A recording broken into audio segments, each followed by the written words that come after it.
এতদিন পর ভারতের একতরফা দাদাগিরির বিরুদ্ধে শির দ্বারা শক্ত করে দাঁড়িয়ে গেছে বাংলাদেশ।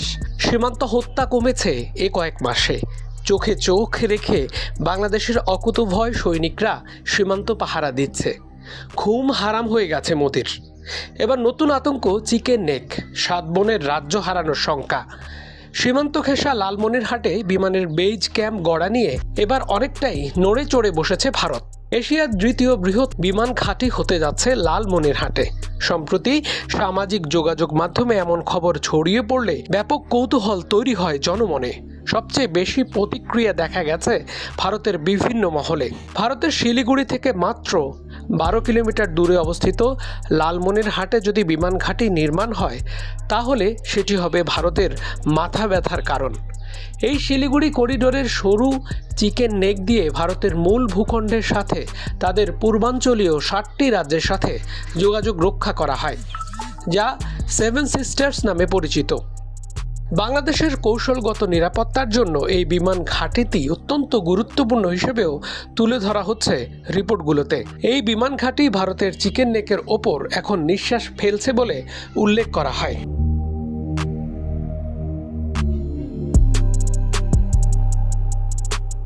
1931 সালে ব্রিটিশ সরকার বিমান ঘাঁটি তৈরি করে। বিশ্বযুদ্ধের সময় মিত্র বাহিনী এই বিমান বন্দরটি ব্যবহার করে।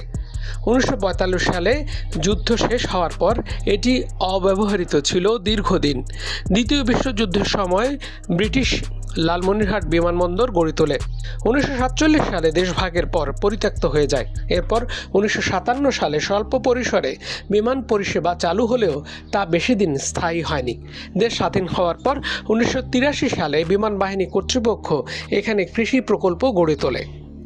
বারবার চেষ্টা করা হয়েছে বিমান বেজ গড়ে তোলার, তার নজিরও দেখা গেছে। 80-র দশকে ফের চালু করা হলেও বন্ধ হয়ে যায় ভারতের আপত্তিতে। 1919 সালে 13ই মার্চ পুনরায় চালু উদ্যোগ নেওয়া হয়। এবারও কড়া আপত্তি জানায় ভারত। 24-এর বিপ্লবের পর ভারতের সঙ্গে দূরত্ব তৈরি হয়েছে সে দেশের আচরণের কারণে। বাংলাদেশিদের ভিসা বন্ধ করে দেওয়া হয়েছে। এবার মনস্তাত্ত্বিক দূরত্বও তৈরি হয়েছে। লালমনিরহাট ঘাটির পুরো অংশটি এখনও খালি পড়ে আছে, সেখানে পরিদর্শন করা হয়েছে। তাই ঘাটি তৈরি করা হবে না এমন বিষয়টি একদমই উড়িয়ে দেওয়া যায় না। ভারত চীন সীমান্ত দিয়ে প্রায় আলোচনায় উঠে আসে শিলিগুড়ি করিডোর নিয়ে। এটি চিকেন নেক হিসেবে পরিচিত। 60 কিলোমিটার দীর্ঘ, 22 কিলোমিটার প্রশস্ত পশ্চিমবঙ্গের এই করিডোরটিকে ভারতের লাইফলাইন বলা হয়। এই করিডোর হাতছাড়া হয়ে গেলে উত্তর পূর্ব ভারতের সঙ্গে দেশটির বাকি অংশের সড়ক রেল যোগাযোগ সম্পূর্ণ বিচ্ছিন্ন হয়ে যাবে।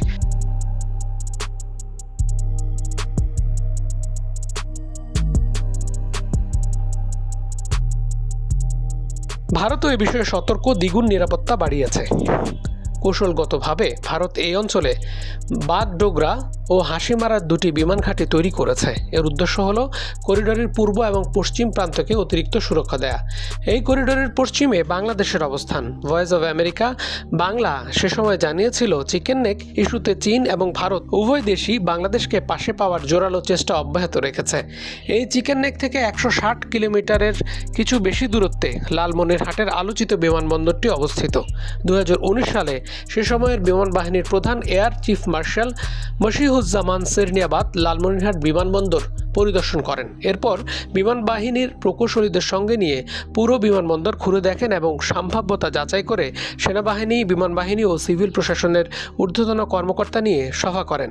2021 সালে তৎকালীন সমাজ কল্যাণ মন্ত্রী নুরুজ্জামান ও বিমান বাহিনীর প্রধান বিমানবন্দরটি পরিদর্শন করেছিলেন, কিন্তু এই বিমানবন্দর চালু করা যায়নি। আওয়ামী লীগ সরকারের পতন পরবর্তী সময়ে বিমানবন্দরটি চালুর আশায় রয়েছে এই অঞ্চলের মানুষ। বিমান বাহিনী কর্তৃপক্ষ বাংলাদেশ সেনাবাহিনী কর্তৃক একটি লালমনিরহাট মিলিটারি ফার্ম রয়েছে, যার কার্যক্রম চলমান রয়েছে। এছাড়াও লালমনিরহাট বিমান বাহিনীর রক্ষণাবেক্ষণ ইউনিটও রয়েছে। পাশেই এভিয়েশন অ্যান্ড অ্যারোস্পেস বিশ্ববিদ্যালয় কার্যক্রমের অস্থায়ী ক্যাম্পাস আছে।